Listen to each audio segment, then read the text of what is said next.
Hare Ram, Hare Ram, Hare Krishna, Krishna Krishna, Hare Hare, Hare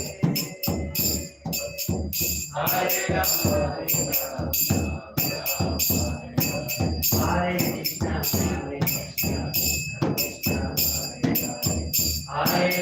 Hare Ram,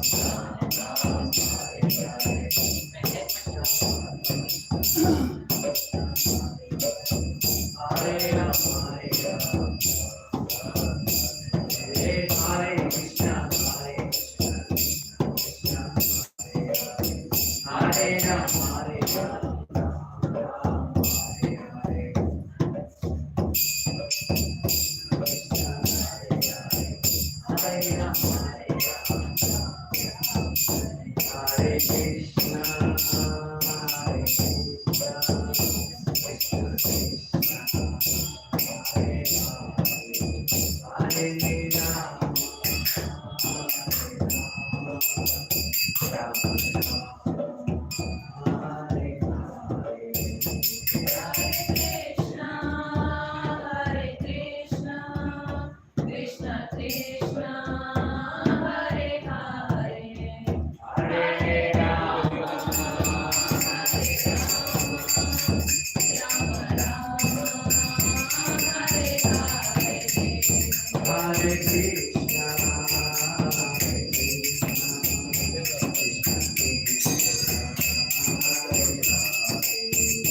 Hare Ram,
Hare Ram,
Krishna Krishna Hare Hare Hare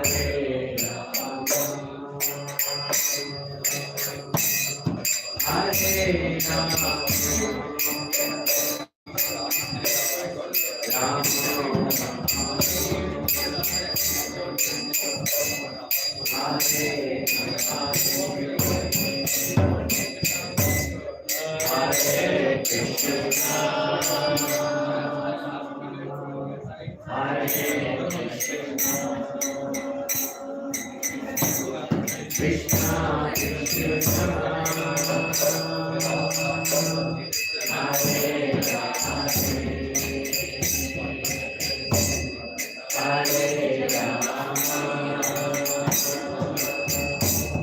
Hare Rama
Namaste Narasimhaya. Namaste Narasimhaya. Namaste Narasimhaya. Namaste Narasimhaya.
Hare Krishna.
So Prabhuji has asked us to sing the Damodara Stotram until he comes. So we'll start with that. I have shared it in the group also, the link, in case you have any doubt.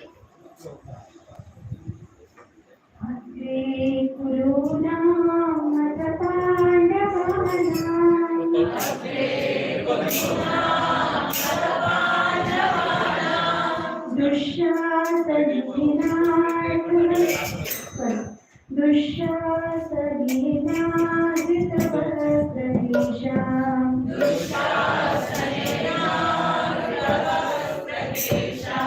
Krishna Tadavro Sharananyana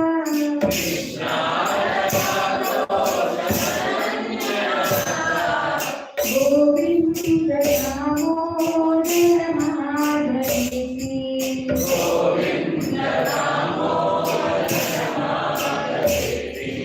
Shri Krishna Vishnu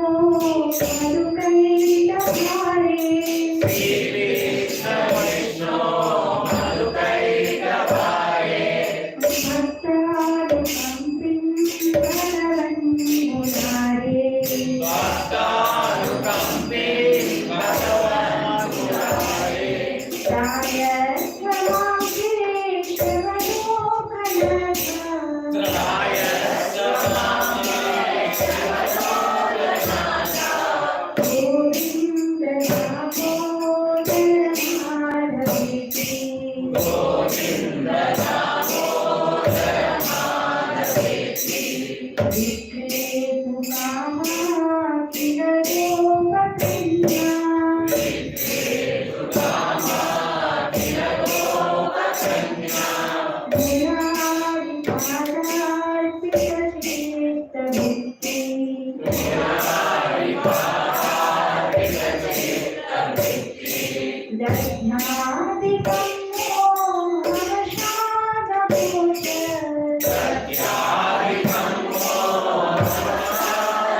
So welcome all to ISKCON Center Gachibowli.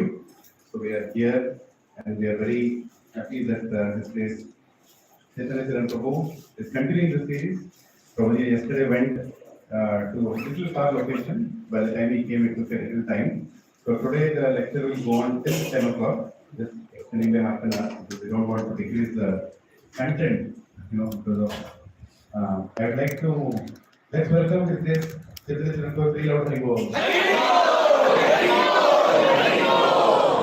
Some of them have fallen sick because the viral is going on. So one by one I'm talking about, but everybody is hearing online later. Just 1 minute of request that yesterday, today is Krishna and Kurukshetra. So welcome to Kurukshetra. So But one very unfortunate thing that is happening and that has happened mainly yesterday is the ISKCON temple in Dhaka has been burned to ashes. That's what I heard.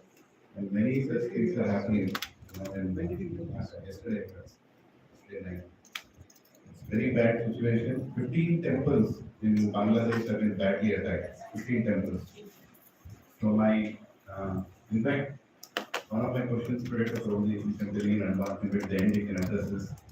How do we understand this, that Krishna's own place is being attacked, and how should we not lose any of the faith, strength of Krishna protecting us? It has happened many times in Vrindavan also, but then in front of us it is happening. So please everybody pray for the devotees in that place. Please pray for their faith, and please pray that the situation gets normalized and people get protected. If possible, please chant one extra round today. It's very grave situation. So hopefully things will come back to normalcy soon. Right. Thank you.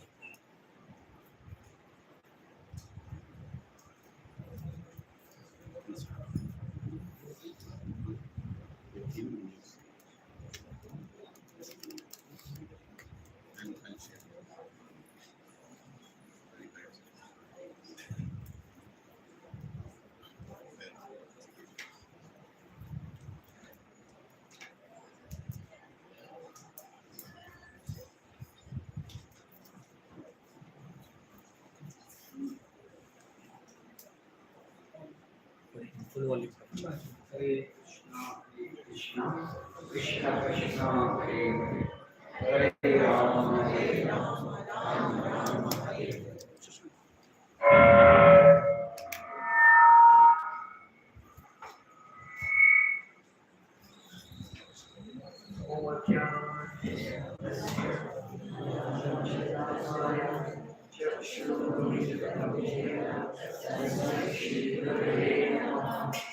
Namo Vishnupadaya, Krishna Krishna Bhutale, Srimate Bhaktivedanta Swami Nami, Saraswati Devi, Gauravani Pracharine, Nirvishesha Shunyavadi, Ashrata Deshadarine, Dvachakalpatarubhyasya, Yugasindhubhyayasya, Patitanam Bhavanebhyo, Vaishnavebhyo Namo Namaha. Krishna Chaitanya Prabhuji Nityananda, Shri Advaita Gadadhar, Srivasadi Gaura Bhakta Vrinda. Hare Krishna, Krishna Krishna, Hare Hare, Hare Rama, Rama Rama, Hare Hare.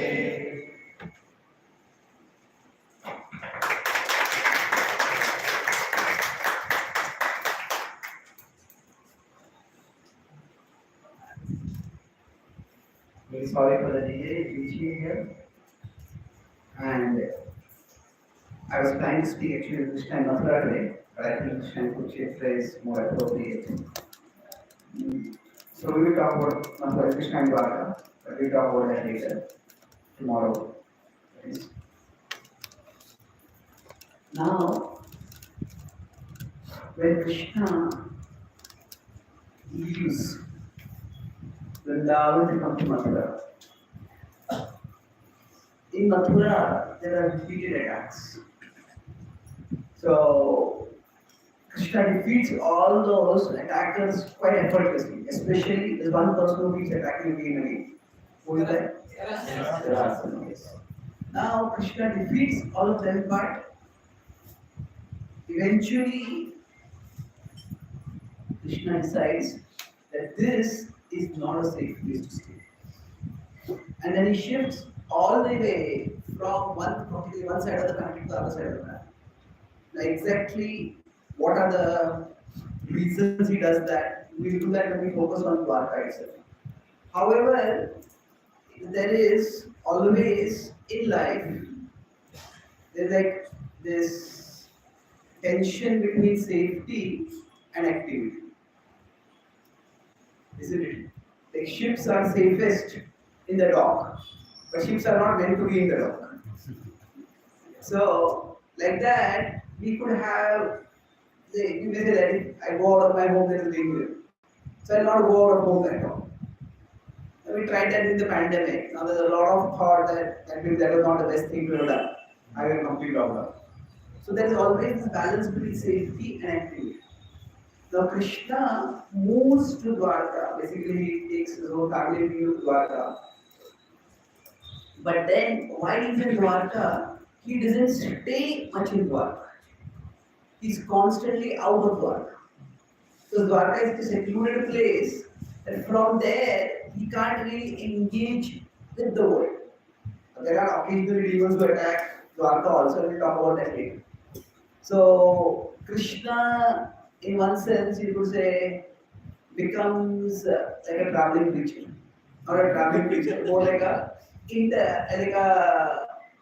international leader who is not much in their own country because they have so many things to do in other countries.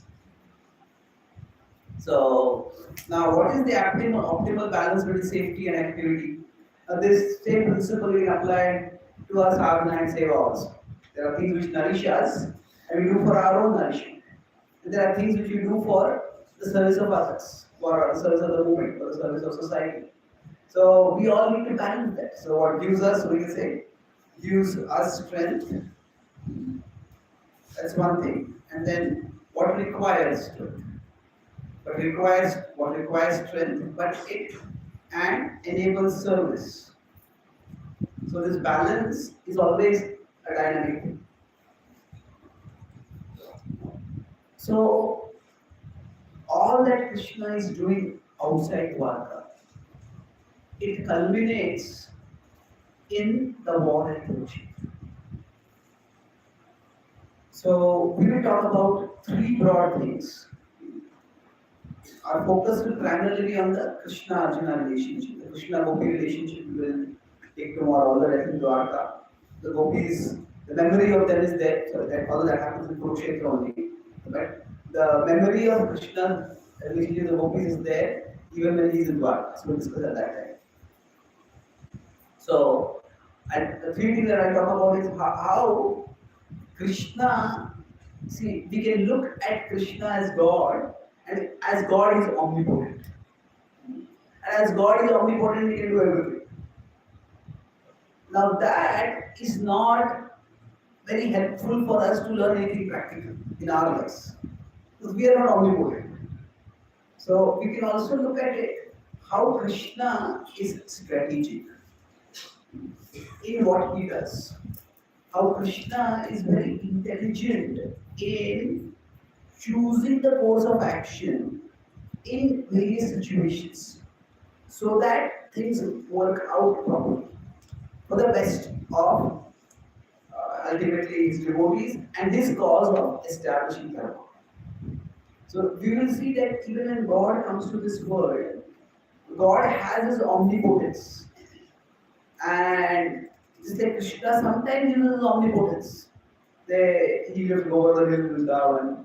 But Krishna is not usually exhibiting omnipotence in Vrindavan. That is so the omnipotence is in the service of Leela. So in Vraja, God's omnipotence is his capacity to do anything and everything. Potency is strength, omni is all. So now in Vraja, that is subordinate to Leela. Subordinate to means if the Leela requires the manifestation of omnipotence, he does that. But if the Leela is best served by him not manifesting his omnipotence, if the Leela is best served by him letting himself be tied by Mother Yashoda, lets himself be tied. The Leela is best served by him being caught in the coils of Kaliya. He lets himself be caught. So that is in Vraja. Now outside Vraja, Krishna's omnipotence is subordinate to dharma. Not always. By dharma I am not using the word morality. Dharma has many different meanings. Dharma here I am using in the sense of order. Dharma samsthapanarthaya sambhavami yuge. So in the Gita, the word dharma has many different meanings. But broadly, there are two meanings. One meaning is social and the other is individual. So when Arjuna starts the discussion, he's asking at the individual level. "Gacchami tvam dharma sammo racetaha." I want to know what is the right thing to do. So each one of us needs to do the right thing. Say if you are working in a company, each member of the company has to be playing their role properly. If you are in a team, each member of the team has to be playing their role properly. But at the same time, the overall team should also be performing in order, functioning in orderly way. See, suppose there's a cricket team, every player plays their role very well, but the team selectors have not selected the team very well. Then there are fast bowlers bowling very well, but it is a spinning track and there are no spinners. Then it's everybody will play their role, but the team is not composed well. It won't work. So dharma, so order has to be established by each person playing their role, but order also has to be established at a societal level. And when Krishna in 4.7 and 8 talks about dharma, he's referring to this at a societal level. The societal, social can be relational. But societal is more an adjective of society. There is an organization of society. So it is social or societal level. At the level of society. So Krishna says that I come to empower the virtuous. That at that time what happens? Paritraya sadhuna, vinashaya cha dushkruta. So while the word sadhu in today's parlance mostly means a saint, in the language of the Bhagavad Gita and the Bhagavatam, the word sadhu is much more used to refer to good. Munaya sadhu pushto. Your questions are very good. So what you speak is good. Sadhu, excellent. So generally speaking, the Bhagavad Gita, the word sadhu, it can have both meanings. But if you look in the context of the Gita, in the 4th chapter, Krishna has not yet introduced dharma also. So, sorry, he has not introduced bhakti rather. He is going to talk about bhakti in the middle section. There's only brief mentions of bhakti before that. So he's talking about dharma samsthapanam, and paritraya sadhana means those who are orderly, I empower them. Vinashaya dushkruta. Those who are disorderly, those who are disruptors, I disempower them. That is empowerment, and then go into the point of destroying. So the point I'm making over here is that Krishna can use his omnipotence to establish order at the social level. He can disempower the vicious people, he can empower the virtuous people. At the same time, order cannot be established just by having a well-selected team. Say, if you consider a cricket team, now the team has to be well-selected. But then after that is dharma at the societal level. Then everyone has to perform it.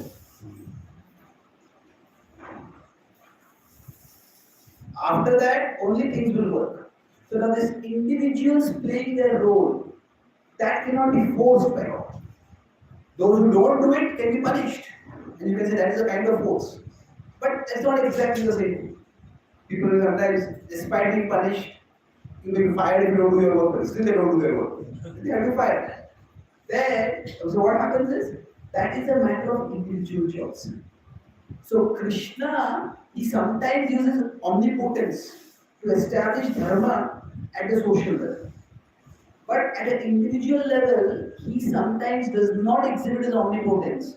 Just to set an example for individuals. Because ordinary individuals don't have omnipotence at their command.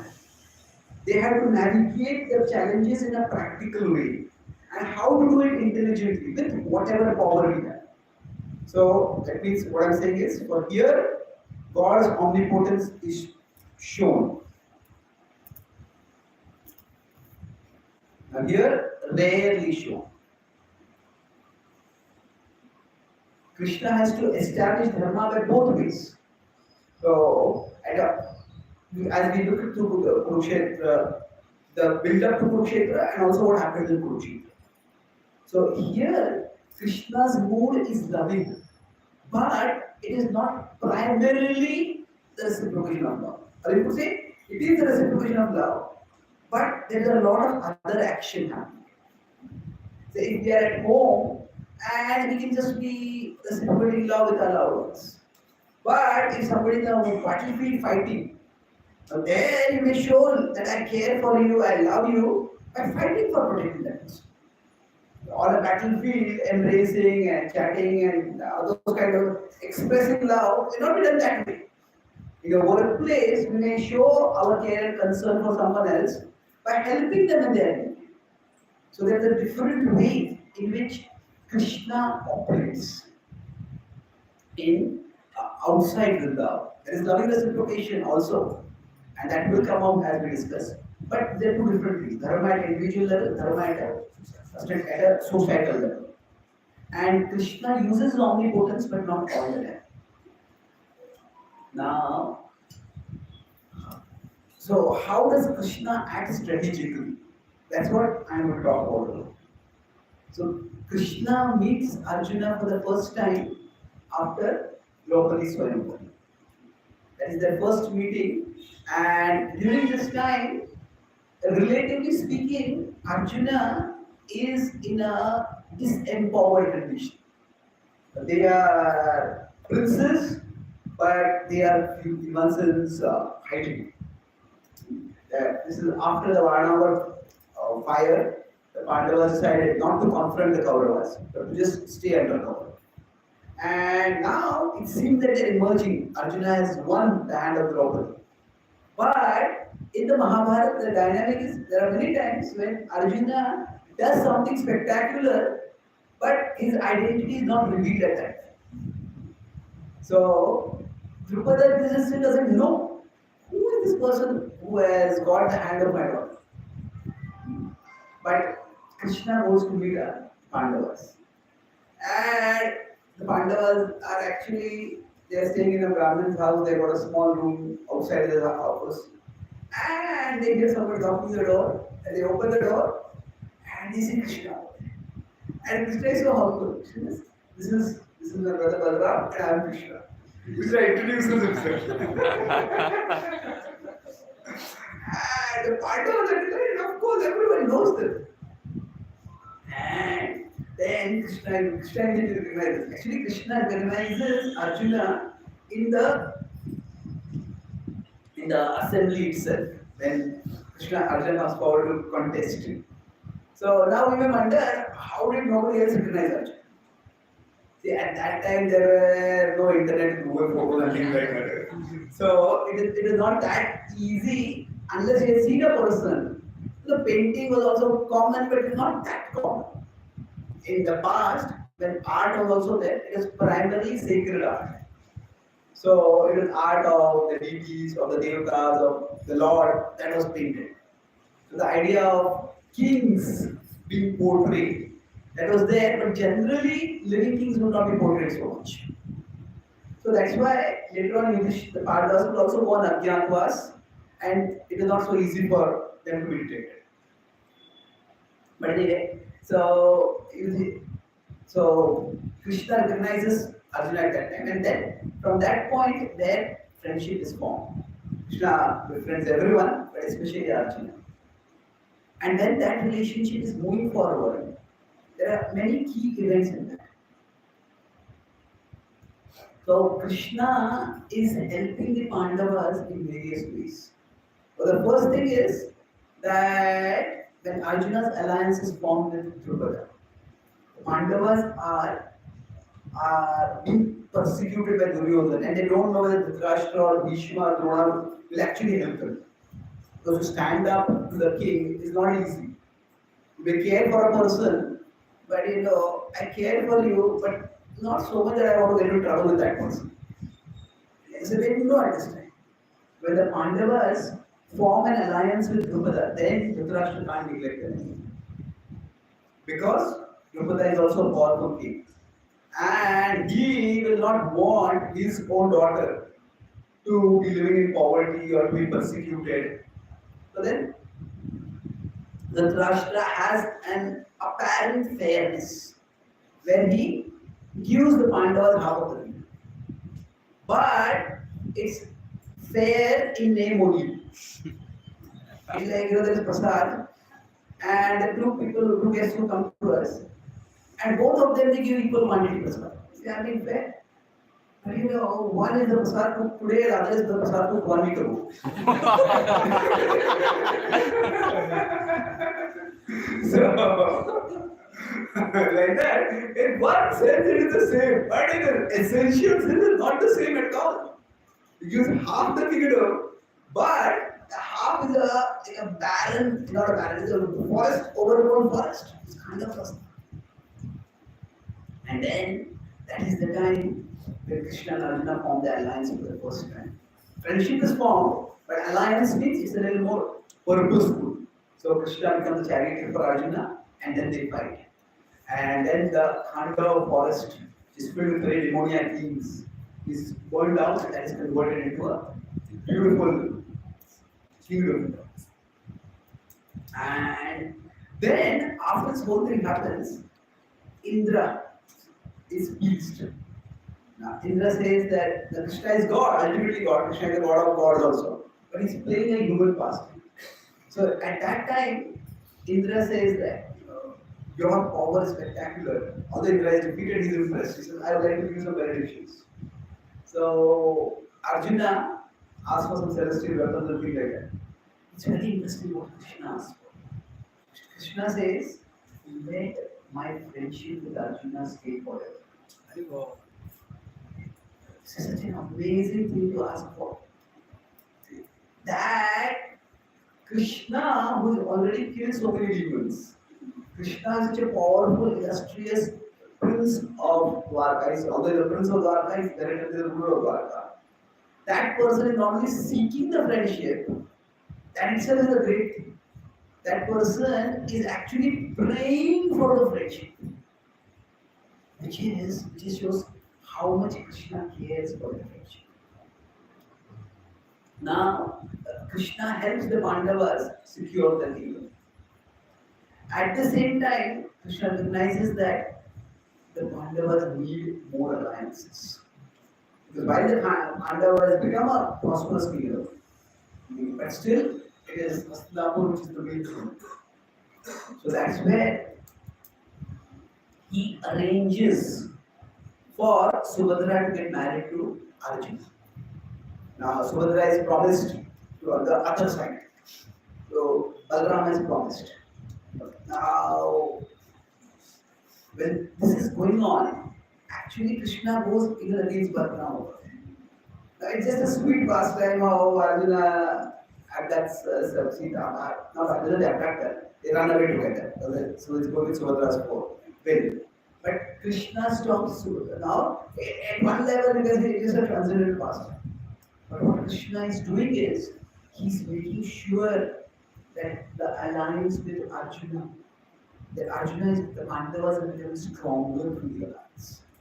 Now he knows Balram has some affection for Duryodhana. And Balram obviously that is something that we will discuss separately. But he knows that that kind of affection is there, but that affection should not become anger toward the Pandavas.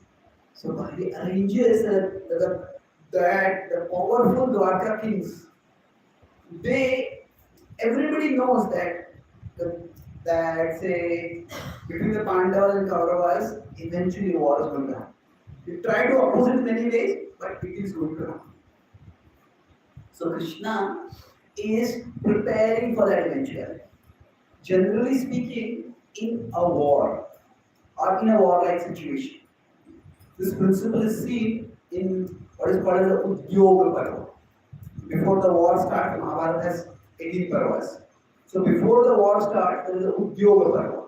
Now in this Udyoga Parva, the Pandavas are demonstrating or enacting a universal principle in politics, in warfare. What is that? Try for the best. Prepare for the worst. So, because this is a principle for life. We try to bring the best out, but we prepare for the worst. So the try for the best means they seek peace. and there are multiple rounds of negotiation that happen. But prepare for the worst means seek allies. And the Pandavas are forming alliances so that if a war happens, we are ready for the war. So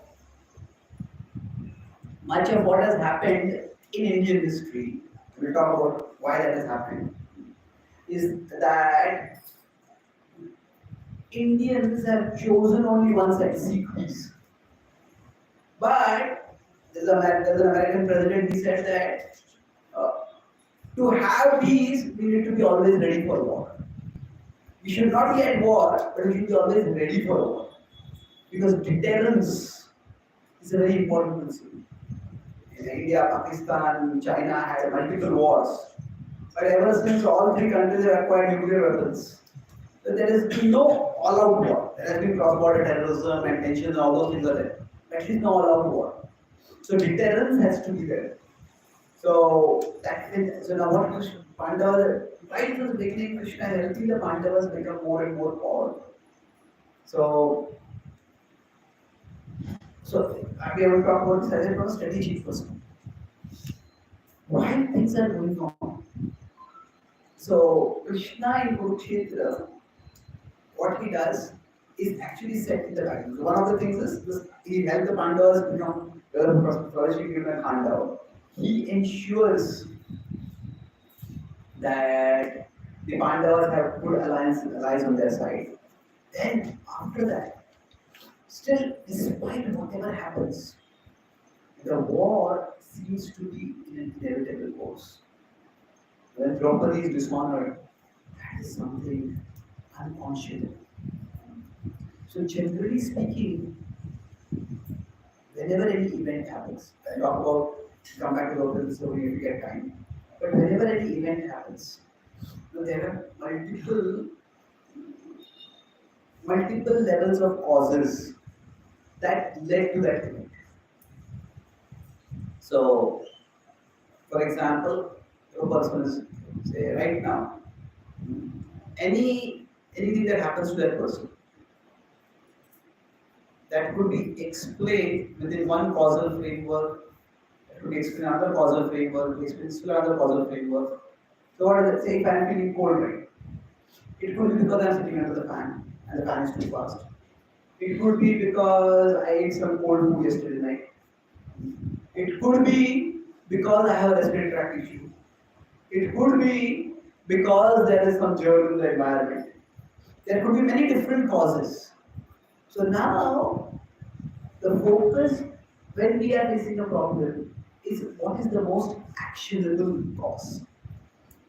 I could say if I am getting cold because there is climate change. Okay, that may be a cause, but what can I do about climate change right now? So, generally speaking, when we are seeking a solution, we need to focus on the most actionable cause. So, when Krishna, I will talk about two main incidents, or three incidents. The build-up of how Krishna is preparing for Kurukshetra, I talk about one major incident, and then I talk about one major incident in the Kurukshetra, or two if you get that. So before the Kurukshetra war, the biggest intervention of Krishna is as the Shanti, as the peace messenger. And at one level, Krishna fails. He seeks peace and he doesn't get peace. Now we say God is omnipotent. We say God is Satya Sankalpa. That whatever he desires happens. His Sankalpa is always true. And how is God Satya Sankalpa if his Sankalpa is not Satya? Then it depends on what is his Sankalpa. Any intelligent person, when they are acting, you have a plan A, and if plan A doesn't work, we have plan B. If you don't have plan B, then if plan B doesn't work, we have plan C. It is important that a person plan in advance. So Krishna has multiple plans over there. So this is important to understand that sometimes when we as devotees are serving Krishna, Sometimes they think, this instruction is given to my spiritual master, as spiritual master is exalted divinity, this is Prabhupada's will. So I'm doing this will be successful. Well, not necessarily. Even Krishna's own plan may not be successful at a particular level. So before the peace meeting, Krishna comes in the evening and Duryodhan tries to woo Krishna by saying that, I give you the best palace for you. I have the palace of Dushasana for you. Krishna says that I'm going to stay with Duryodhan. He says. So Krishna is into that time. And that's a very, so here today's analysis will be more into the strategic than devotional. But we will bring into devotional element there also. But that night when Krishna is with Vidura, Vidura says, Krishna, why have you come here? He said, you know Duryodhan is not going to listen to you. That Duryodhan is obstinate. In fact, I have heard that Duryodhan even has plans to arrest you. There's nobody can arrest you. But even the attempt to arrest is unbearable for me to think about. Yes, I have already witnessed one humiliation in that assembly. I still can't live with myself. I will live with for the rest of my life with that horrible memory. Which is that humiliation? Loss of its glory. I will not be able to live if I have to see another humiliation over there. Krishna, what is the point of your having come here? Krishna says, I know that Duryodhana is not going to listen. Now, right in the beginning only, these negotiations are not going to work. Then why come there? So, the nature of the world is sometimes through one action. Just like I was telling earlier, that a situation can have many causes. Like when there is an effect, what makes karma complicated? Many things. But one of the things is that an effect can come from multiple causes. Multiple causes can combine to give an effect. So you have cause 1 and like that cause, say cause n. But conversely, what it means is that one cause, one action can have multiple effects. So a cause can have effect 1, effect 2, like effect n. So we may seek one effect and that effect may not come. And we say it's a failure. But some other effect may come by that. And when that effect comes, that is a success. So at one level, Krishna has come as a peace message. And Krishna himself is saying that this is not going to work. Although the next day Krishna tries his best. If you analyze what Krishna speaks, Krishna is a sound, down, weight, and everything to try to somehow win, to stop the war. But Krishna says, I want to make sure that the world knows that this war was not caused by the Pandavas. The cause of this war was the Kauravas. So the plan is avoid the war. Plan B is make sure to demonstrate who is the cause of the war. So now if we consider plan A is completely frustrated by Duryodhana's obstinacy. But that very obstinacy actually fully plays into Krishna's plan B. How is that? See, Duryodhana, what does he say? When Krishna comes there, finally makes the most accommodating proposal.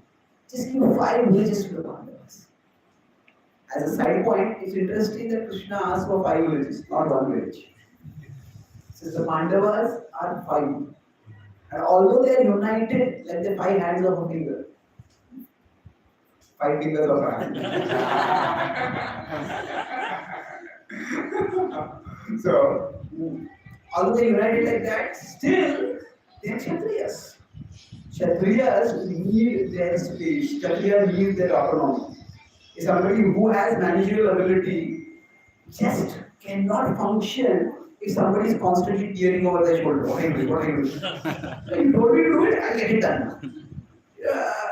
So the Pandavas, although they are united, each of them needs their space.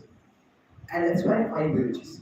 A village is nothing for the compared to the caliber of the Pandavas, but still everybody needs their space.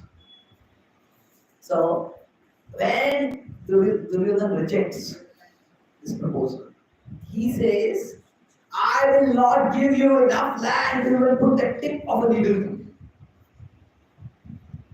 Oh, that had been the age of social media. This would have been a viral Insta reel. Kya dialogue hai? But what does the dialogue imply?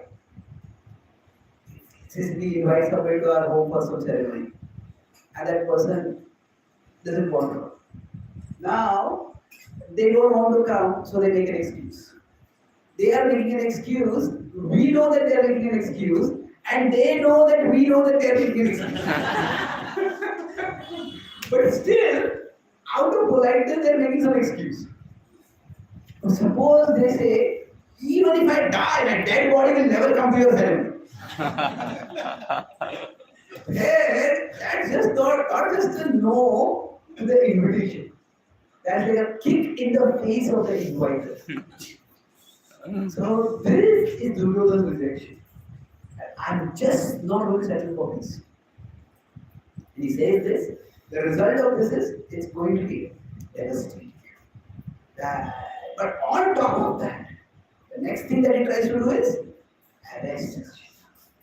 Imagine there's the Ukraine-Russia war, and one of the heads of state goes to the other country and to seek peace, and there that person is arrested.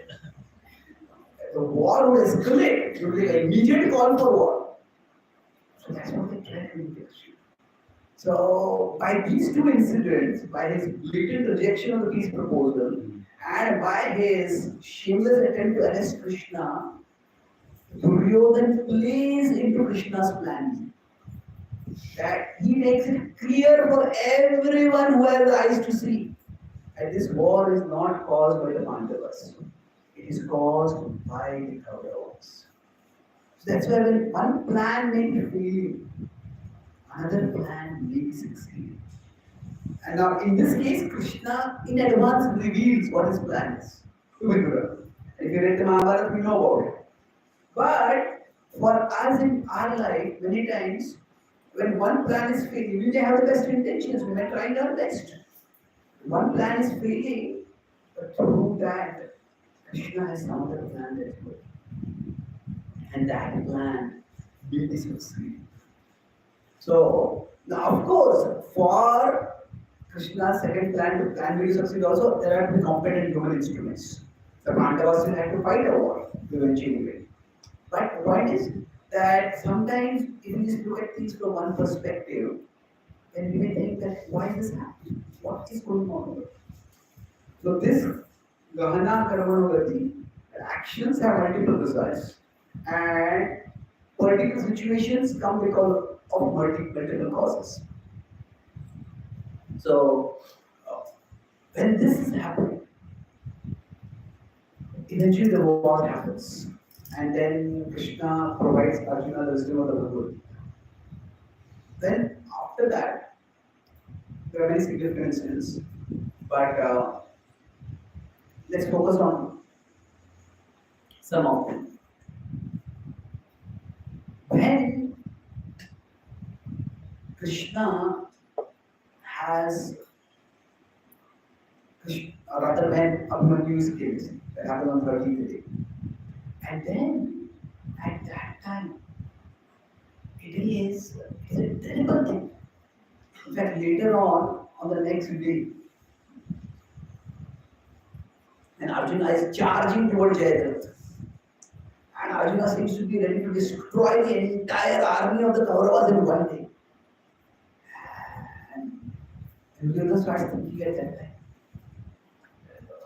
my whole army is not able to stop Arjuna. How is that possible? It is maybe not Bhishma said, it's too many, Krishna is being God. And then immediately after that, what happens? He takes him. If Krishna is God, Krishna cares for Arjuna, Arjuna cares for Abhimanyu. And I was able to kill Abhimanyu yesterday. Therefore, Krishna cannot be God. And therefore, I will stop Arjuna immediately. So the idea is that he can look at the evidence of Krishna's omnipotence, or he can look at the evidence of apparently things happening against Krishna's demands. And depends on what a person focuses on. Duryodhana chooses to focus on how apparently Abhimanyu was, not apparently, how Krishna is inadequate. And that's how Abhimanyu was killed. So, in the history of the world, there are terrible things that happen. So, if you consider the Ramayana, when Lord Ram is at Ramtek in Maharashtra, there he actually sees a mound of bones piled up together. And what is this mound of bones? Actually, the demons have devoured the sages in the forest. And after eating the sages, they have piled up the bones. It is for what? To create terror in the hearts of everyone. So the demons can have food anywhere. But why are they targeting the sages? And why do they have to pile it up like this? Because the demons, their idea is that if the sages continue their austerities, if people follow the sages, then the side of dharma will get strengthened. Their idea is that devatas will get strengthened, dharmic people will get strengthened. And we want to stop that. When Hiranyakashipu wants to take revenge against Hiranyakshi's death, he makes a two-pronged plan. He says, one is, I will become strong enough to perform austerity so that I can kill Vishnu. But till then, all of you weaken Vishnu. How do you weaken Vishnu? You destroy all the sacrificial arenas. You destroy all the people who are supporting Dharma. That is their idea. So now, just think about the idea that people will be eaten alive.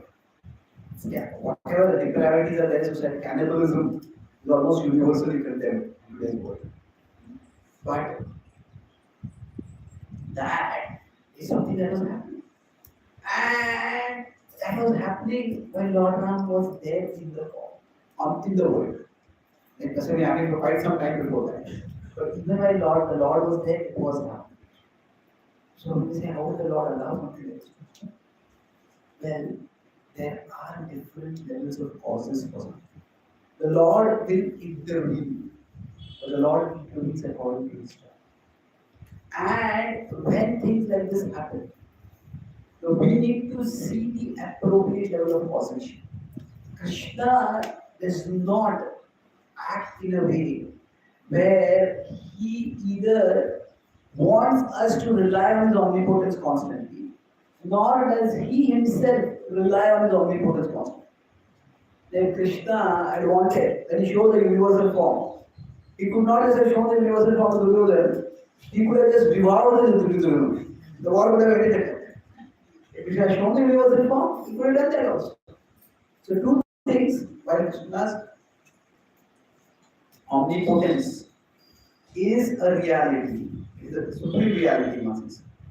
But Krishna doesn't want us to rely on it constantly. And Krishna himself doesn't rely on it constantly.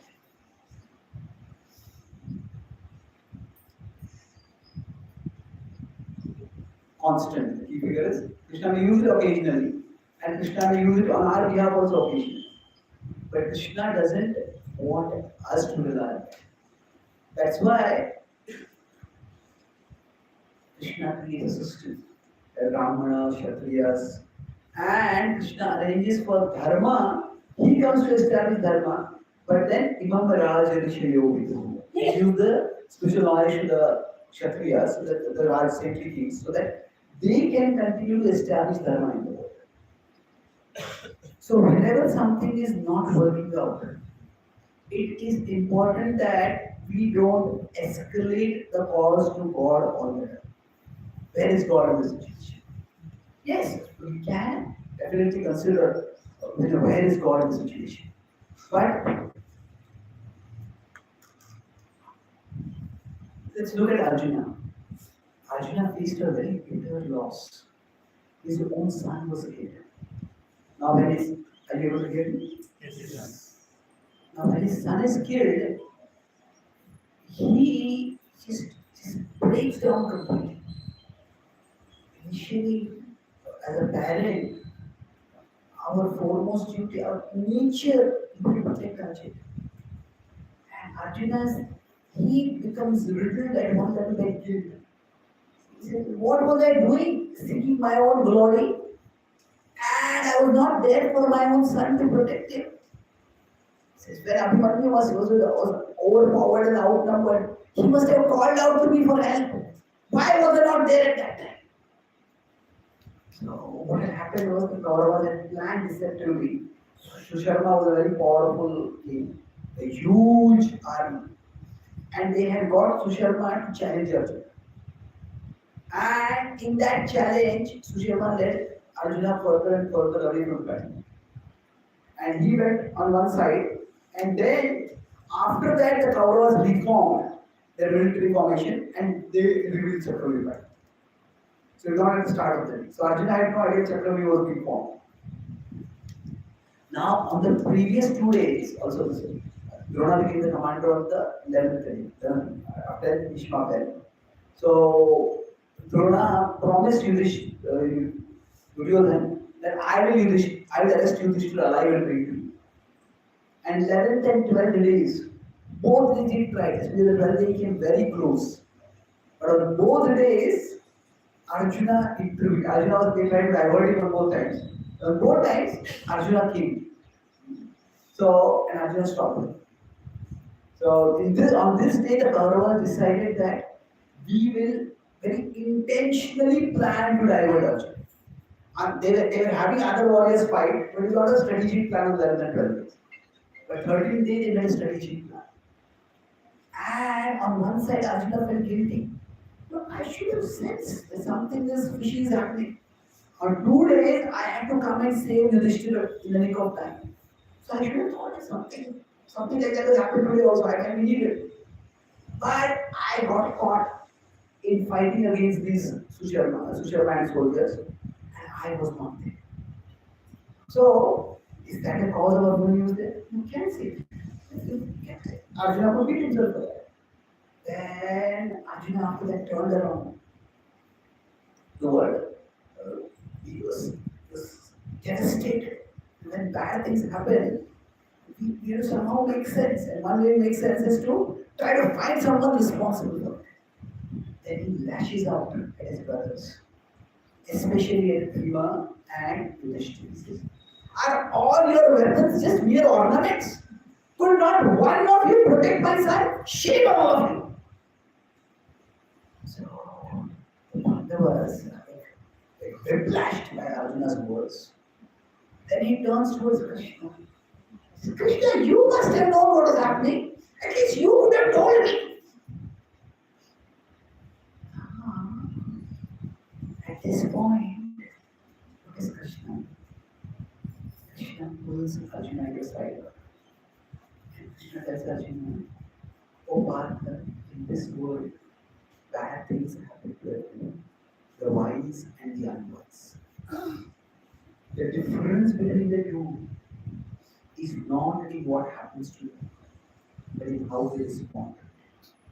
The unwise act in ways that make things worse. The wise act in ways that make things better.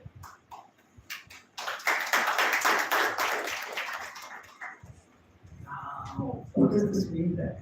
Krishna doesn't just give this principle, he says, oh Arjuna, look at your brothers. They are in agony at the death of Abhimanyu, just as you are.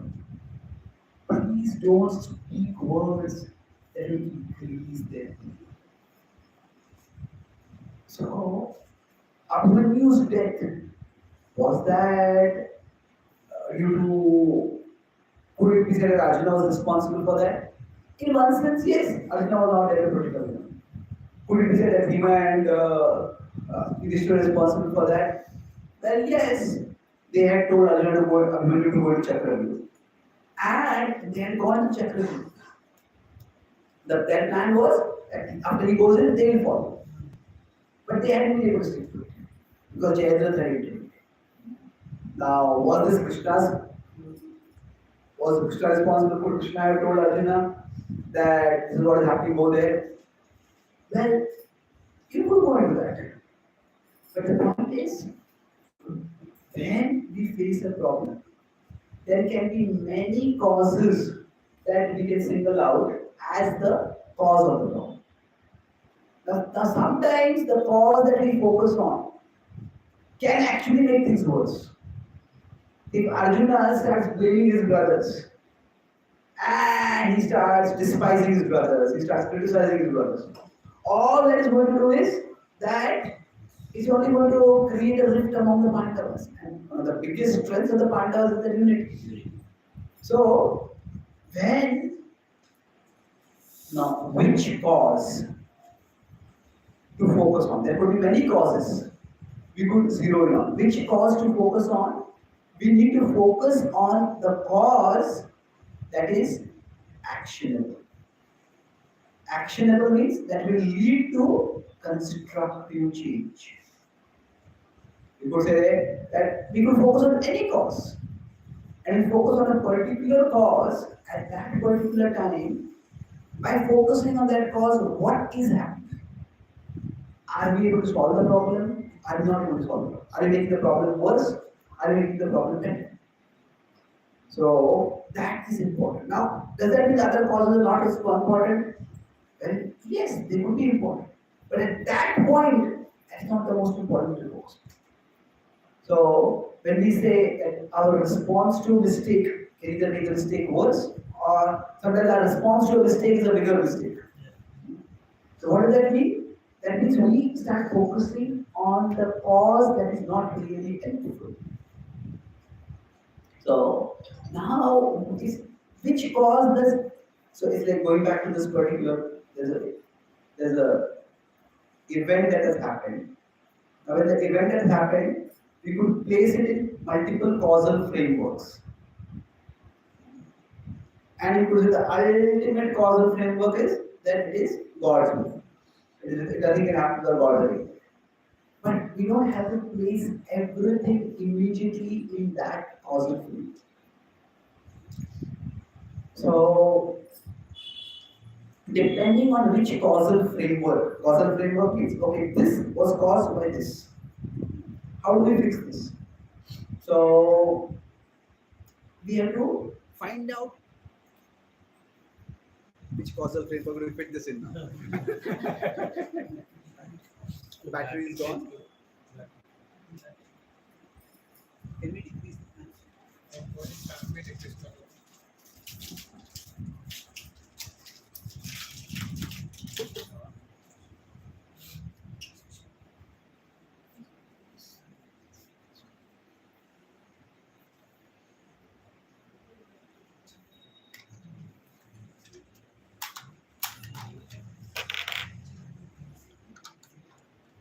Lilananda Prabhu, I was thinking devotees want to take prasad, can close the altar and devotees can take prasad, we can continue the class.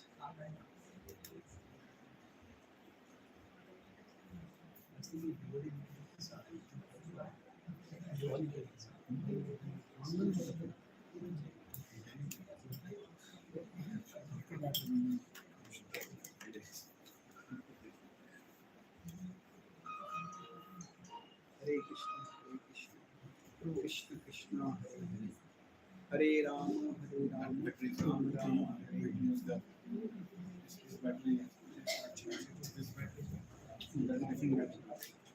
We have ordinary mind. Ordinary, not mind.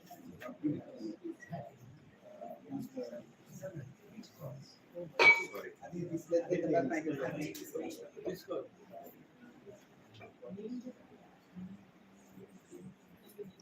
Hare Krishna. That's a good. So which cause do we focus on? So, there are different causes that are responsible. So we need to focus on the cause that makes things better. Suppose, let's say the equipment fails. Now we could say that, okay, what is the cause the equipment is failed? What do we need to do? Oh, we need to buy new equipment. Okay, maybe that is true, but right now that's not a solution that can work. Or we need to say maybe we need to have better, we need to have this better process. We need to have we can have various solutions, but which is the most actionable at that particular time? That's what we need to focus on. So now, actually, Abhimanyu is killed by Dushasan's son, Durjay. He hits the final blow, which kills Abhimanyu. But Arjuna does not target Durjay. Arjuna targets Jayadratha. Because, in one sense, after Abhimanyu was trapped in Chakravyuh, it was game over. That Abhimanyu survived till that much time. That Abhimanyu caused so much havoc in the opponent's ranks. That was glorious. But it was once the Pandavas were trapped outside, the writing was on the wall, as they say. It was going to happen. And why were the Pandavas trapped outside and Abhimanyu trapped inside? That was because of Jayadratha. Now Jayadratha knew very well what he was doing. See, even in the wartime, there was some sense of equality. When Ashwatthama, for example, fought with Ghatotkacha, Ashwatthama said, you are Bhima's son, you are like my son. Don't make me angry, I don't want to kill you. Now, Ghatotkacha didn't like that. He says, I am better, I can kill you right now, fight with me. But there was some sense that warriors fought with equals. So when Jayadratha came in between at that time, he knew what he was doing. He was basically not just showing his power, not just using Bhima, the blessing that Shiva had given him, and showing how he could stop the Pandavas. He could have stopped the Pandavas on any day. But he used that time, and he is knowing that he was trapping Abhimanyu, at least Abhimanyu was going to be. So that's why Arjuna directed his anger at Abhimanyu. Sorry, for Abhimanyu's death, at Jayadratha. And the next day when Jayadratha was killed, it was the most morale-shattering day for the Kauravas. Because their entire army was deployed to just stop Arjuna from reaching Jayadratha. And yet Arjuna reached Jayadratha. So they come, if our entire army can't stop one warrior from the opposite side, then how can we stop the entire army? So it just became completely morale shattering for them.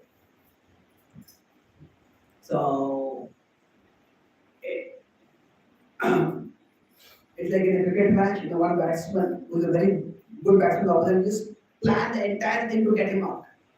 And okay, he likes to hit the hook shot, he put fielders all over there. So that, here, there, everywhere, let him get out. And throughout the match, he hits only that shot and he doesn't get out. Your entire team can't get this one batsman out. And despite making all the arrangements to get that batsman out. And it is totally morale shattering for the team. So that's what happens. So while at one level, Abhimanyu is killed, and that's tragic. But Arjuna focuses on a cause that actually accelerates the end of the war.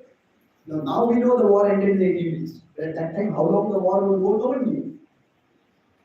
So the thing is that bad things happen in this world all the time. That's just the nature of the world, unfortunately. Now that doesn't mean that they always have to keep happening. That doesn't mean that we just passively accept it.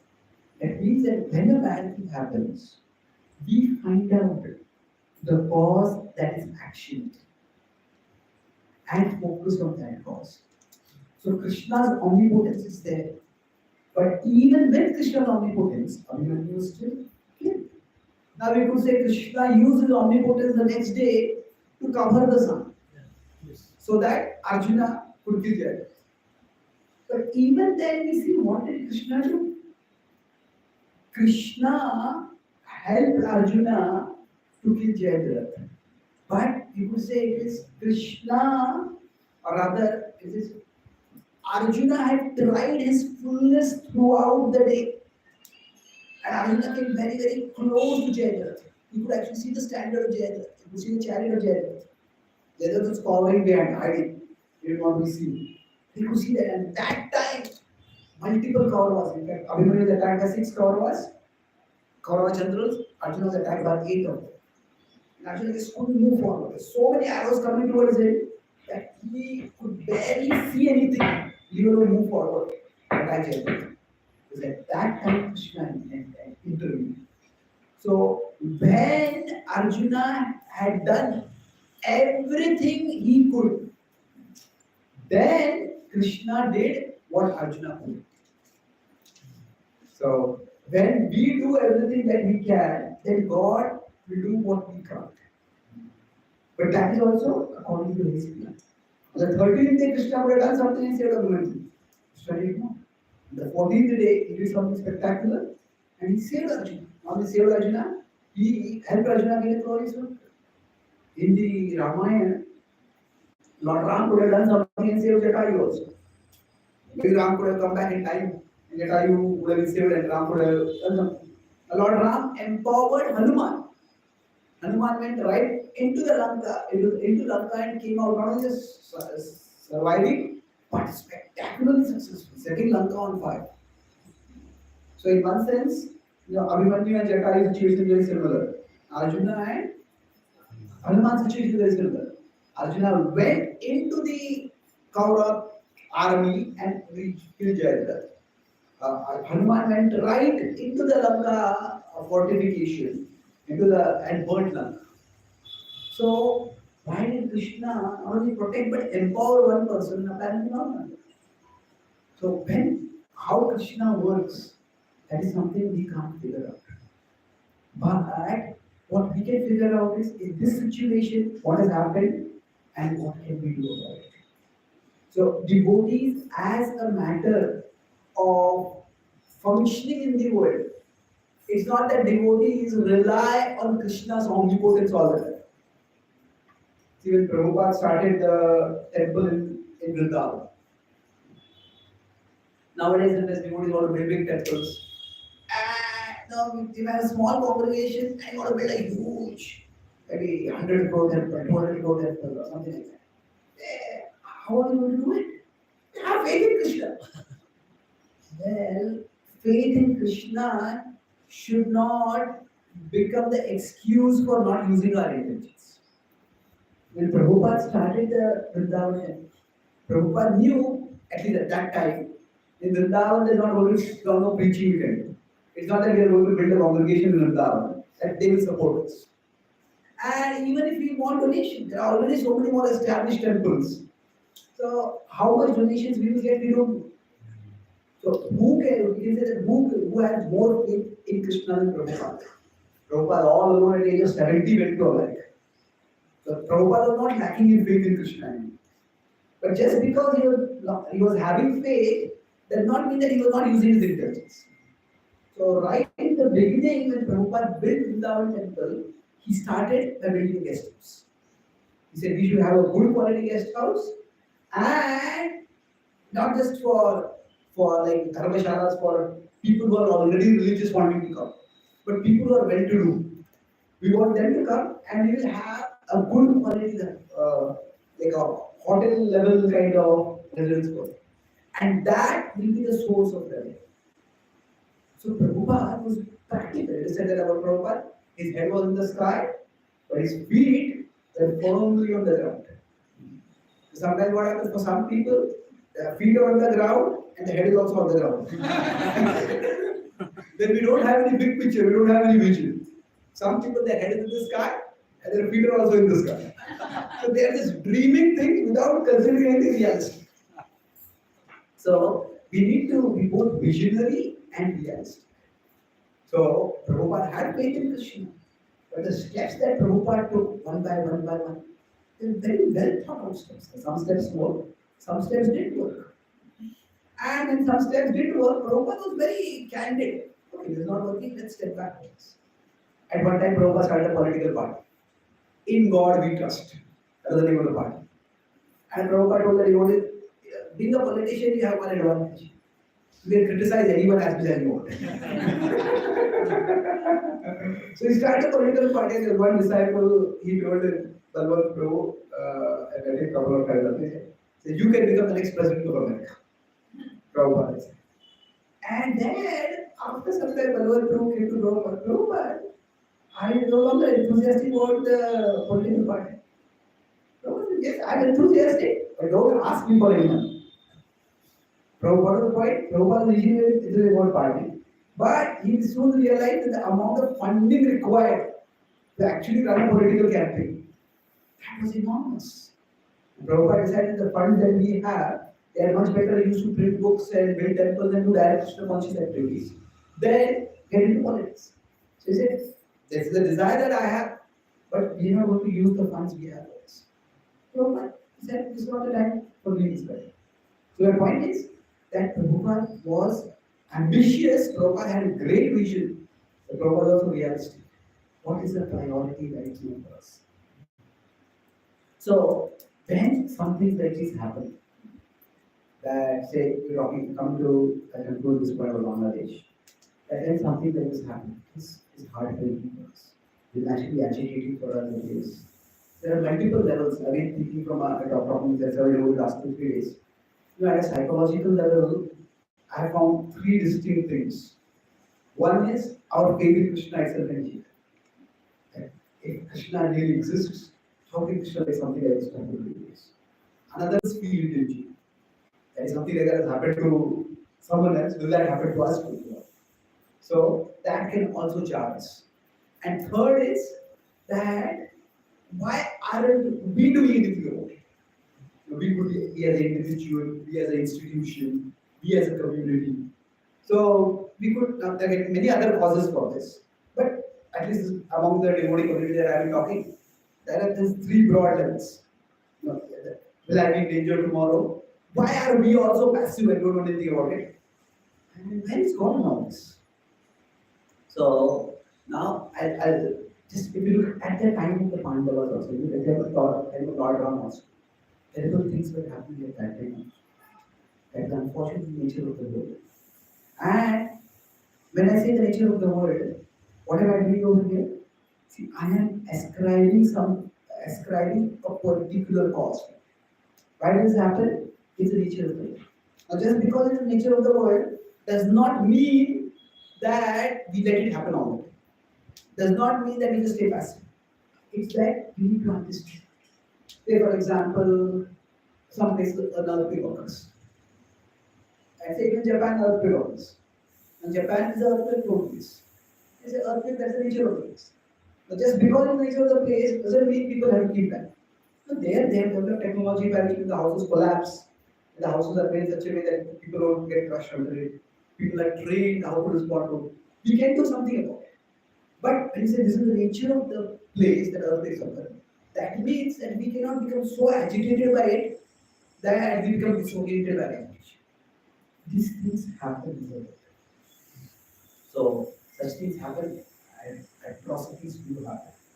Atrocities happen against everyone. And now, which level of cause? So I said, one cause can have many effects. One effect can be resulting from many causes. So which cause do we focus on?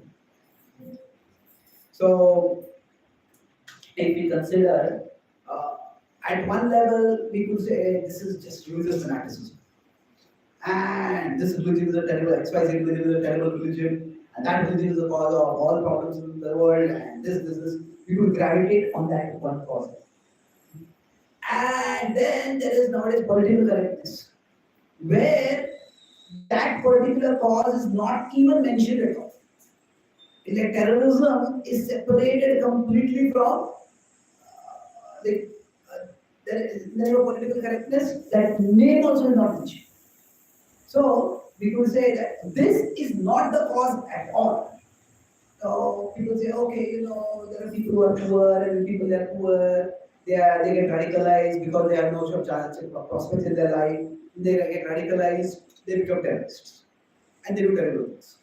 So it's like in the Bhagavad Gita in 1822, Krishna says knowledge in ignorance is that yattu krishnavalekasmin karye saptamahetukam atatvartha alpam chetattam samudaritam, to take one cause and make it into the only cause. To take it as, to take one thing, krishnavar ekasmin, to take one cause and make it into the only cause. This is knowledge in the mode of ignorance. So we could say that knowledge in the mode of ignorance is where whatever it may be, in whatever area, you just find one cause and make that the only cause. This is the cause of all the problems. Now, see, it's interesting. Krishna says this is ignorance. He says knowledge in the mode of ignorance. Why knowledge in the mode of ignorance? Because normally knowledge is inversely proportional to ignorance. As knowledge increases, ignorance decreases. But so knowledge, you could say, removes ignorance. But in this particular case, knowledge reinforces ignorance. How does that happen? That means that we seek more and more knowledge about only that particular cause. And then the ignorance is expanded, the knowledge simply expands the ignorance, reinforces the ignorance. But this is the cause of all the problems in the world.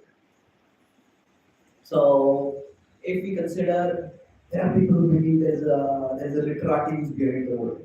There is some kind of dark business people who are manipulating the world. There are this group of people who are doing it. There are the economic lords who are behind it. There are these people, there are the deep state behind it. Different people have different theories of what is the cause of the problem. Now, could that be a cause? Definitely it could be a cause. Is that the only cause? Unlike. So, there are two things which I will talk about to conclude this. That we cannot, we make one cause as the sole cause. And the other extreme is no reference to that cause at all. So, with respect to political correctness, the particular cause is not mentioned at all, and the other is that cause is seen as the only cause. So, if we look at it in terms of the Bhagavad Gita analyzes things in terms of Sattva, Rajoguna, and Tamoguna. And we need to have philosophical vision also of this. Of course, practical vision is required, but we need to also see this philosophy. That means that there is some sattvic, rajasic, tamasic ideas are there. Sattvic, rajasic, tamasic mindsets are there. And when there is a tamasic mindset, then one thing is made into everything. So, in general, fanaticism is a result of tamoguna. It's very directly correlated to tamoguna. What is fanaticism basically? Fanaticism may be where this religion believes that our way is the only way. And if you don't follow us, you're going to go to hell. So within fanaticism, there are two kinds. There is exclusivism, which is more in thought. If you're not worshipping my God, you're going to go to hell. Most people say, my God. How can you be so narrow and how can you believe something like this? But then there is extremism. Extremism is inaction. So actually extremists are kinder than exclusives. Extremists say, you're going to go to hell anyway, why delay it?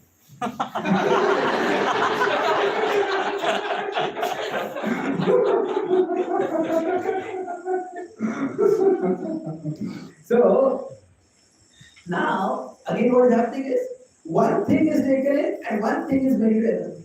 That's fanaticism. So the idea of fanaticism, what works for me is the only thing that can work for anyone. What works for me is the only thing that can work for anyone.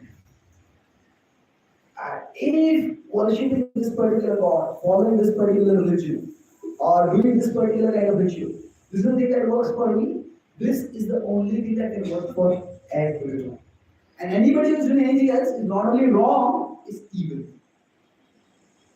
Now, if we talk about Islamic extremism, is it a danger to the world? Definitely it's a big danger. But then if you look at it objectively, one of the biggest casualties of Islamic extremism is also Muslims. So there are Shia Sunni fights. And even if say tomorrow Islam rules the world, the result of extremism is that there will be differences among Muslims. And is my group right or your group right? And they'll be fighting among them. So the problem is not Islam person. It is extremism. Extremism in the fanaticism expressed through actions that can come through a particular religious ideology, that can come through a secular ideology. So if we consider Marxism, during Marxism the idea was the state will solve all problems. Everybody is equal. And anybody who has wealth, that person must have exploited other than God wealth, so their wealth should be taken away and given to poor people.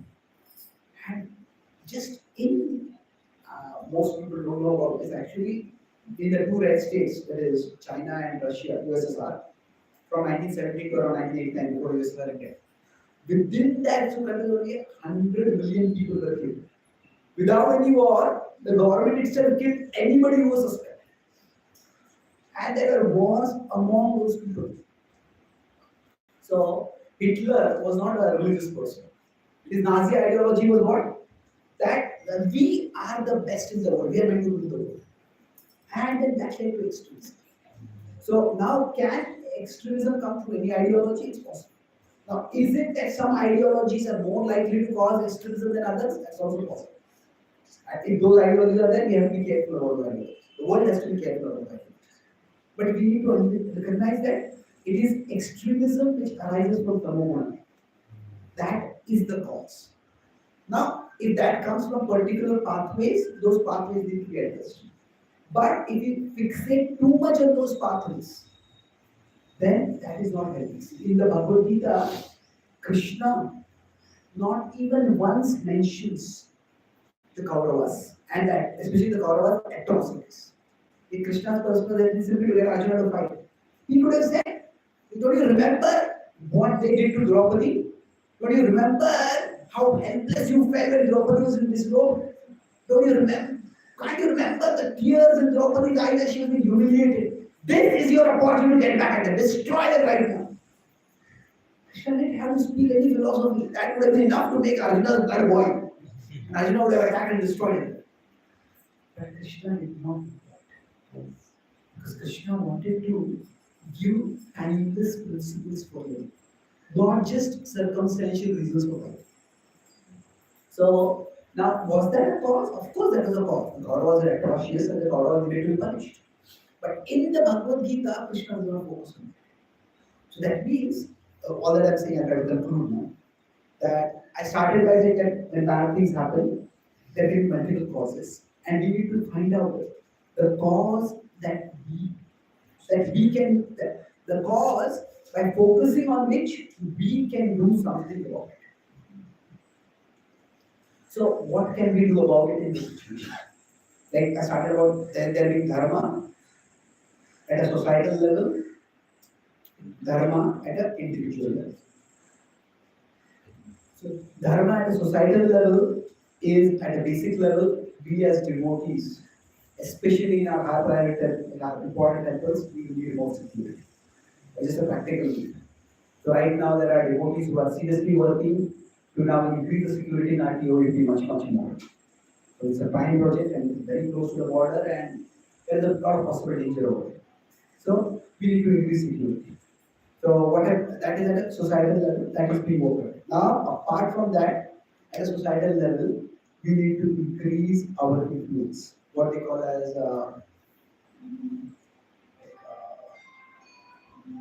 is a word for it. Not lobbying is a negative word, but advocacy.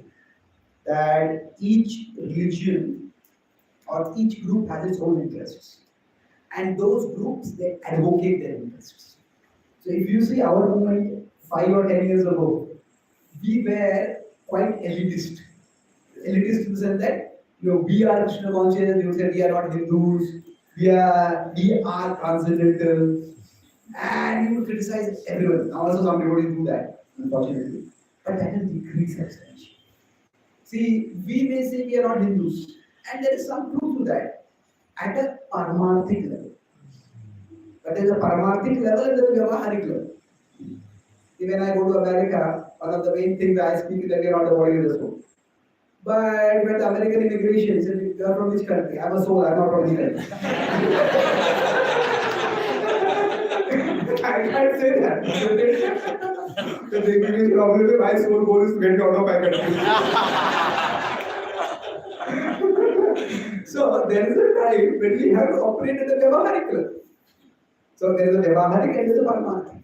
At a paramarthic level, we can say we are not Hindus. But at a vyavaharik level, if we have to put ourselves in the religious categorization of the world, then we are not Christians, we are not Muslims. And we may say we are speaking at the paramarthic level, but the world is going to see it at the vyavaharik level. We have to be aware of it.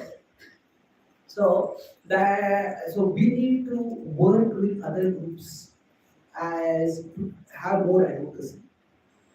I have devotee friends. There are many Jews who have become devotees. And there's one Jew leader who is actually working with many Indian leaders, not just ISKCON leaders, but also Hindu leaders. The Jews are very small in number, they have been perceived historically, but they are remarkably good at advocacy. Advocacy, Kshatriyas, their only goal is not fighting. Fighting is there, but another is Daksham. So they are Kshatriyas because they are resourceful. So force is only one of the resources. They acquire various resources. So we as a society level are doing that, then we are working with other groups also. I was in London, and at one time our temple was threatened. So the London Manor Temple, not a religious group, but it was threatened. And then the entire Hindu community at that time came together, the active Hindu community. And that was Save the Temple project was done. So we need to increase that. So at our level, we can work with other faith groups, other religious groups.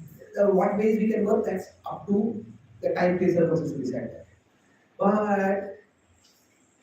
I was at a temple where they have near the temple itself there is somebody who teaches Bharatanatyam. They are not devotees, but they teach it very good at it. So what our temple decided was that those students who are learning Bharatanatyam in their school, we invited them to come and perform at our temple a Janmashtami. And they came, they did a brilliant performance. Just to see them, a lot more people came also. And then what happened that the bridge developed between them, and many of those students, they come to the temple, they become favorable, they become devotees. There are many ways in which you can collaborate with people who have similar interests. That's it. Now, broadly, Kshatriyas, as there is physical protection, and there is more like strategic protection. What is that? Krishna form allies. So we need to form allies, and our movement is working on that. Now, in this particular situation, at an individual level, okay, in this I can speak this at this point, no problem. See, basically, our devotees, last time when our temple was attacked, some devotees were attacked, right? So what some people in Bangladesh try to portray is that these devotees, these are the Hare Krishnas, they are not Bangladeshi patriots. They are Indians at heart. And that is why they are following Indian culture. They are Indians at heart, and therefore they are traitors. And see, there is religious tension over there. But when religion gets mixed with patriotism, it's a very explosive mix. So the devotees over there, right now not all of them want to leave Bangladesh completely. That is their home, they want to stay. We have a large devotee community over there. So for them, it is important that people can't accuse them of just being Indians in Bangladesh. So that's why Indian devotees or the Indian Yatra or the Indian government acting too aggressively to support them. It may stop some action right now, but it will foment the feeling. See, now when somebody is being targeted, are they being targeted because of their religion? Are they being targeted because of their nationality, ethnicity, you could say? Are they being targeted because of their wealth? In Hindu, the generally hardworking, they become wealthy wherever they go. Not very wealthy, but wealthy. So it's a complex thing.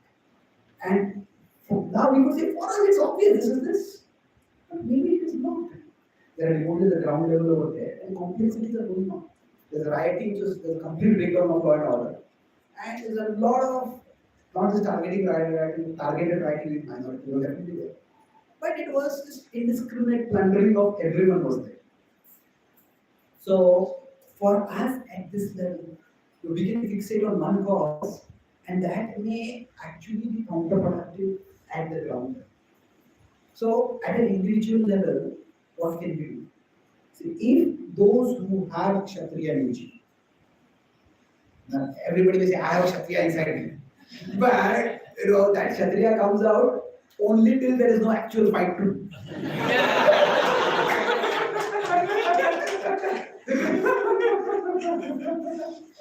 So, but so there is what is it in social media they call it keyboard warriors. People speak a lot of inflammatory things, or speak a lot of big talk, but when it comes to doing, they do nothing. So now we could say that there is a Kshatriya inside all of us, but there are some people who have Kshatriya disposition.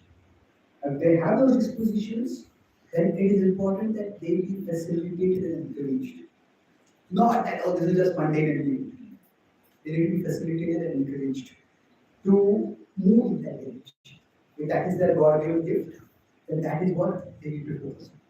And how exactly those gifts will be utilized, that depends on time-based circumstances. Not easy in this world to achieve success anywhere, including in the field of political fields. But those who are of a non-Kshatriya nature, what do we do at that point?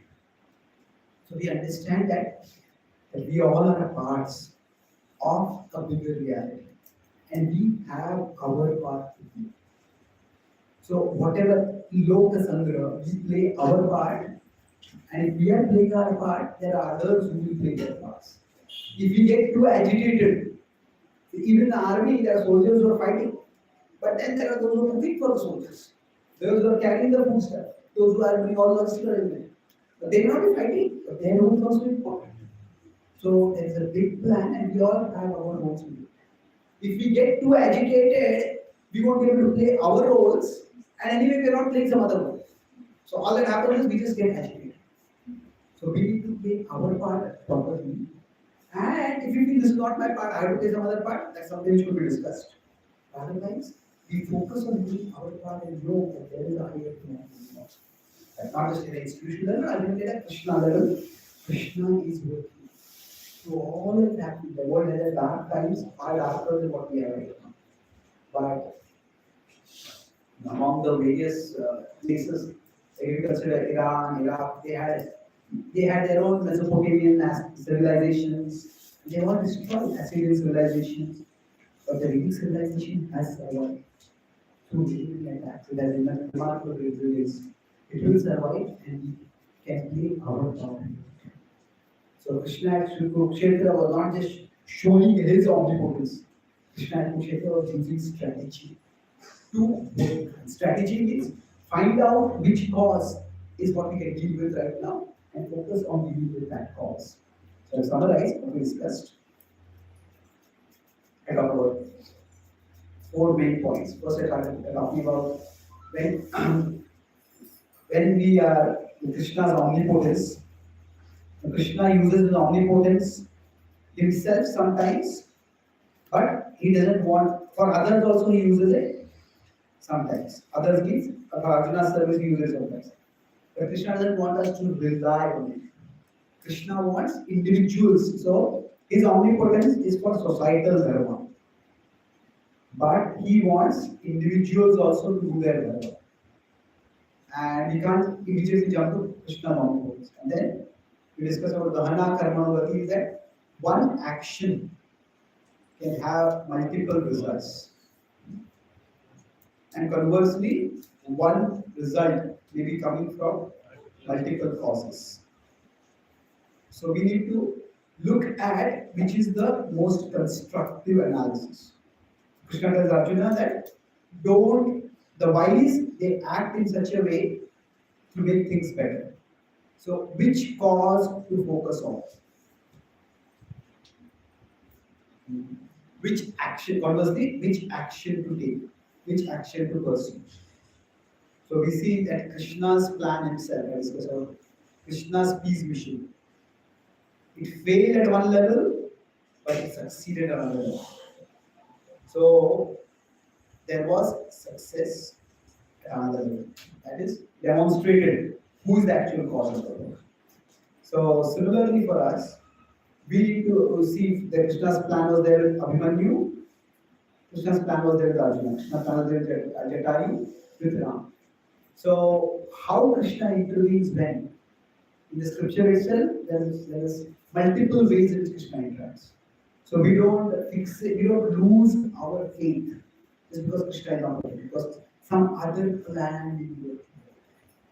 And then lastly, I discuss about what can we do. I talk about look at it from philosophical perspective.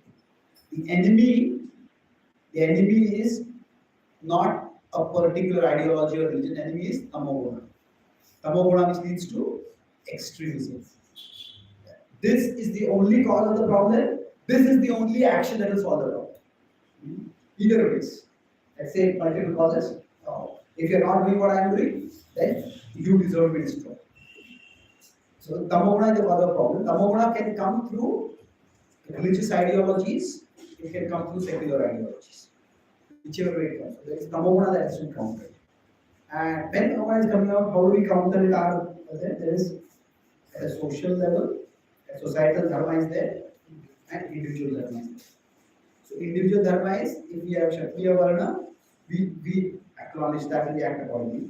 If we are non-Kshatriya, we understand that we have a different role. We focus on doing our roles properly.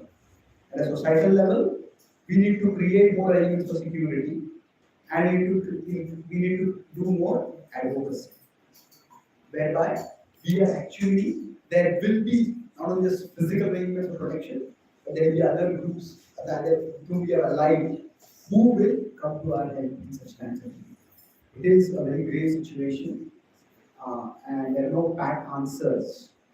I try to give a broad framework by looking at how Krishna acted in Kurukshetra to make sense of what is happening here. So let's conclude by offering our prayers to Krishna.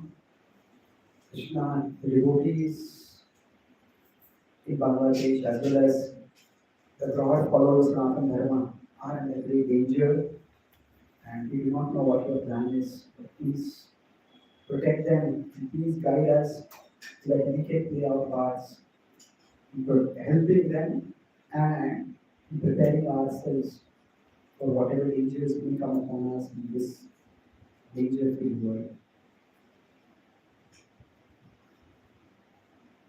Krishna Bhagavan ki jai, Shri Prabhupada ki jai, Gaura Bhakti jai.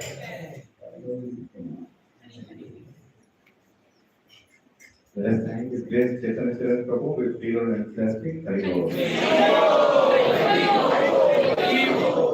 Like always, Prabhuji presents it so nicely that it really makes us contemplate Prabhuji.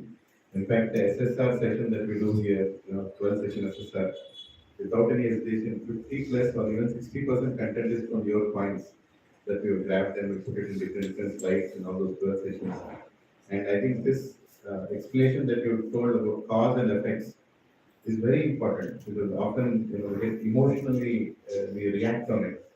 My humble request would be, Prabhu, if you can go one more step in this, saying how to identify the actionable cause and how to control the emotions, or rather understand the emotions when we make the decision. We face that many a times. We understood that there are many causes. We have to act on the actionable cause, This is my personal request. Many times I struggle as a preacher, whatever little preaching we are doing, so many challenges come, and immediately impulsively we react and we pay the price for it. And then we start thinking, and in a broader spectrum, we tried A, we tried B, we tried C, we tried D, then it is, okay, maybe Krishna doesn't want it to happen. That's also a wrong conclusion. We sometimes we land up there saying, okay, I think we should not do this. No, but how to understand that when we have tried everything, and like you said, Krishna intervened when Arjuna tried everything. When do we know Krishna is going to intervene? Or maybe he has already intervened, but we are not seeing how he is. So, how to identify what is actionable cause, and how do we control our emotions or manage our emotions when we have to make the decision. As practically, in day-to-day life, not only as a teacher. In fact, today I'm going to address a very big forum of industries in my office, and I was thinking what to speak. So I already got enough content on what to speak. I'm not going to talk about exact incident, but it's so useful for outside. I mean, whatever you did.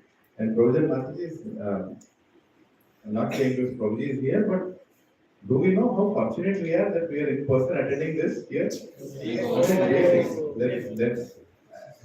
me and Praveen Prabhu are saying, this kind of summary I have not seen in my 25 years of corporate anybody has given. Nowhere.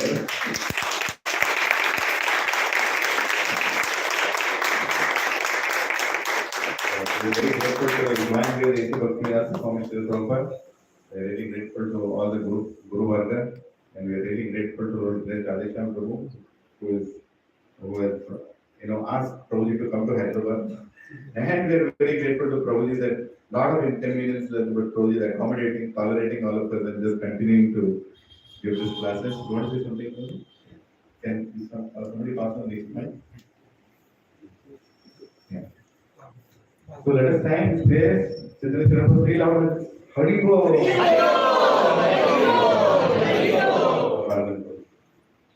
Hare Krishna, thank you very much. And as Prabhuji said, we are very couldn't believe. Last time we spent so much time, we spent so much time. I don't know what is our good person, that's what I'm thinking. But one question though. So I'm going to the Bhagavad Gita Insight book. Prabhuji, I'm going to chapter by chapter. Then each shloka, you are connecting at least 10, 12 slokas to refer to that. So with my little knowledge, I read very little also, referred very little. I couldn't find anywhere. Nobody has done that. And so much insight. So really, the word insight means, it's really insight. So my question was, is there anybody, according to your knowledge, did anybody did like that? I'm so curious, I was wondering. Is there anybody did like that? The connections. There is one shloka, Prabhu, 326, you refer 15 shlokas. You connected 15 shlokas to that one shloka. So that was marvelous. It's like, I don't know how to describe it. So I'm so glad and so fun. So is there anybody in the history the Guru Our Acharya do it all the time. Today the evolution is Vedanta. In his going the Bhashya, he spoke in so much chapter. Lilananda Deshika and the Shizapada is called Acharya. So the inspiration for Gita Insights book came from sub-commentary on Ramacharya's commentary on the Gita. Ramacharya wrote a commentary on the Gita. And in the tradition, commentary is called a Bhashya. And then Tippani or Tika is a commentary on commentary. Terms are not always used the same way, but so he has written a commentary on a commentary. Sure. So that is how the Shikari is. So in that commentary on the commentary, I saw an amazing level of analysis. Not the same points, but that way of analysis. That was very inspiration for me to see how the Gita could be analyzed. So for those who are into the Gita, the internal motivations are brilliant to see. So I'm sure there are many devotees who when the Acharya were there, I'm sure there are many devotees also who do it for, some do it very good at Bhagavatam. Now my connection is with Lila. So I try to do that a little bit. Thank you, very kind you guys. Thank you, Lord. And you can go and buy many books of Prabhuji, but Prabhuji himself has carried a couple of books for us now. Grab them before the stock is over. How to pay, everything is mentioned there. It will also be available on Sunday, but today is Friday, so go ahead and take it and gift it to others. So just don't take one. Today I'm going to meet somebody from Ayodhya. He's a big industrialist from Ayodhya with 500-600 turnover. So he's coming. So I'm going to give a book on Lord Ram there, right? I'm already excited that I want to do that. So please use this opportunity. Probably may not have time to sign, or maybe he'll just sign. I don't know, but having a conversation and all might be a little difficult. He has to go for another class. So please go ahead and take the book. And please honor Prashadam. And if anybody wants to sponsor the Prashadam for these programs in the morning, you can always feel free to pay to the same scanner code and we'll use it for the purpose. Hare Krishna, Krishna Krishna, Hare Hare, Hare Ram, Ram Ram, Hare Hare. Shrimad Bhagavad Gita ग्रंथ की कुरुक्षेत्र में कृष्णा की चैतन्य चरण प्रभु की जय गौर Premanand. And today evening there is a class for teenagers in our congregation, children, and anybody below 20. So you can please send your children so that they can come and attend. And probably will answer a lot of questions on science and spirituality.